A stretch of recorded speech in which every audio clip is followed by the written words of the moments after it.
Morning, everybody. Wanted to show you, yes, I cleaned up the home theater even more. The pile of wood from here is gone, the fan is gone, and that's not really what I wanted this video for, but I just thought I'd show you it's getting better.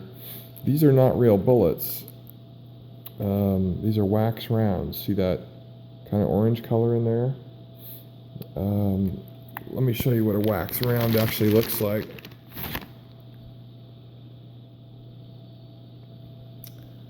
Don't know if the detail here can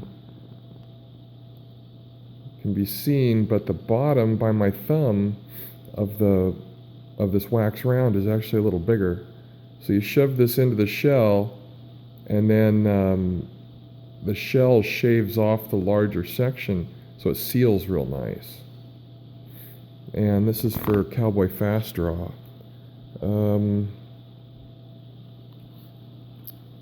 They sell shells specifically designed for this. Now, see, watch this. The primer falls out. That's by design. These are nickel shells, and I put a wax round in them, and these were purchased. They were designed for these big old primers. These are shotgun, 12-gauge shotgun primers. They're called 209s, and they have a large opening in the bottom of the shell for them. And when you load them in a revolver, the back wall of the revolver keeps these from falling out. And there's no powder in them at all. I mean, obviously, right? If I can make a liar out of me. All right, fine. You're not going to cooperate. It worked in rehearsal, as John Cameron Swayze used to say. See, there's no powder in there. There's nothing.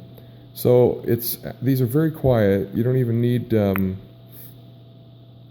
protection when you fire them. When I practice out in the yard, I've got a 5-gallon bucket sitting on a pole 5 feet off the ground, and that's what I practice on here at the house. Anyway, these nice looking nickel ones, although this one's been fired a few times, they're all set up for it. You buy them. They're expensive, though. They're a dozen of them for $15, or yeah, it's something like that. It's really expensive. So you can see there's some brass ones in here. Now with these, great, there goes my primer all the way to the floor.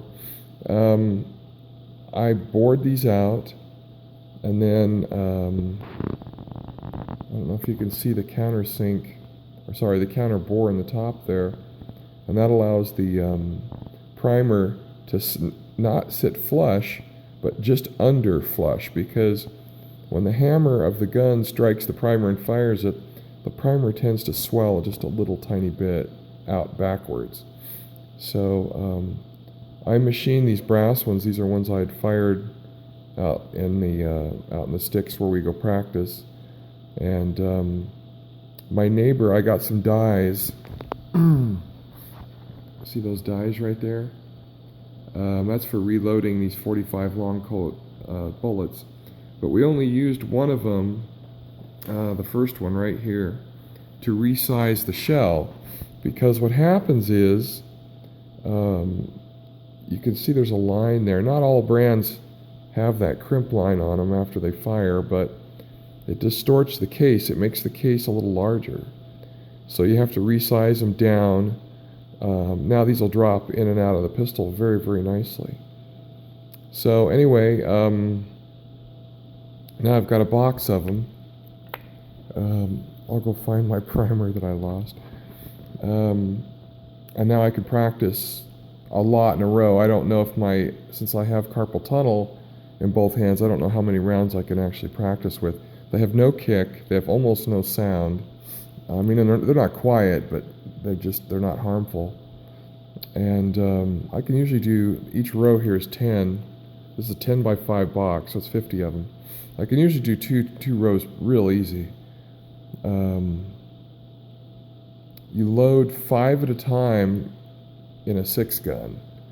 And the reason is you leave one cylinder empty so that it's considered a safety. And in the contest, that's exactly what they have you do. Not so much for fast draw, but for cowboy action shooting, when you need all your cylinders filled. They make you leave one blank. So I've been practicing doing that in anticipation of doing it someday. Anyway, that's what's going on right now. I've got three boxes total the other two are empty. It takes a long time to machine these. I can't get the repeatability of the counter bore. There's just no real way to do it. So, at least on my lathe. So, some of these I had to do twice to get the primer to sit just below flush.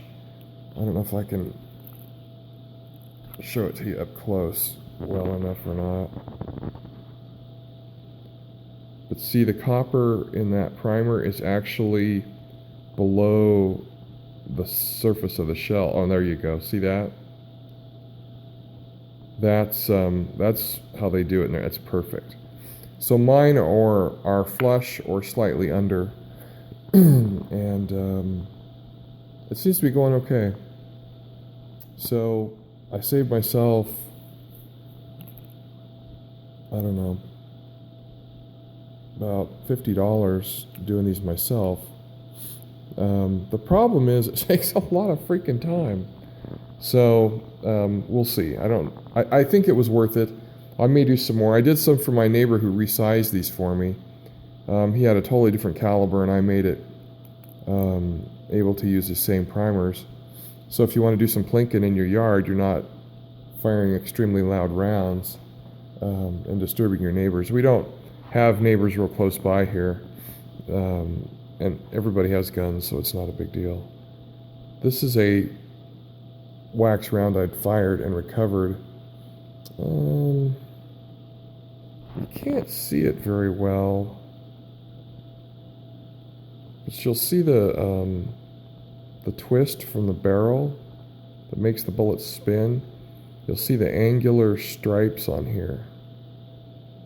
We fired these the first few times at a cardboard box, and it would pierce the first wall, and it wouldn't go any further, so it didn't make this thing explode. These things will split open into a bunch of pieces if they hit anything hard. But that's what they look like. And it's funny because you'd think it goes through the air like that, and it doesn't. These are designed to go through the air like that. They put the taper on to make sure you can get it in the shell, relatively easily. They come, I bought a bag, this is a bag of 1,000. And, gosh, I've already gone through probably 100, so maybe I should have gone through, bought some more, but anyway, just wanted to show you what I've been up to. Can't see it very well. My pistol's right there on the chair. I've shot about 150 lead rounds through it out in the sticks, and 45 is a big caliber, but the cowboy velocities aren't very hard at all. They don't hurt my hands in the least. My neighbor has a .357 Magnum, and we put Magnum rounds in it, and he's a young guy. It hurts his hands, hurts my hands. Freaking Magnum rounds are crazy. I've shot a .44 Magnum a while ago, and oh my God, it hurt my hand. So anyway, sorry to be such a whiner, but the .45 long Colts are a piece of cake to shoot. There's nothing to it. There's absolutely nothing to it. Let's see. These are the primers. I tried using this brand. Most brands don't work right in this configuration. They swell. They swell in this direction. So then when you try to rotate the cylinder on the revolver, it makes it stick. Well, the brand that I'm using right now, I just got them in the mail, are these Rios. And out of the 20 I shot, I had one that just barely stuck at all. This other brand, and I'm not putting CCI down, but it's most other brands. In fact, I'll just say it's all other brands. At least in my pistol, they'll swell, That silvery center is steel, and it swells backwards after it fires and makes the primer longer. So it tends to bind up in the pistol. In fact, it's made it impossible to turn the cylinder on a couple of times. So I'm going to give this box to my neighbor because he was so kind to resize all the shells for me. But these Rios have been reported to be a lot better, and I can confirm that. They're a lot better for this application. For my neighbor's application, it doesn't matter. But for a 6-gun single-action revolver, it does matter. And that's what this is all about, is practicing fast draw. So anyway, thought I'd show you guys what's going on that front. That's it for now. See you, bye.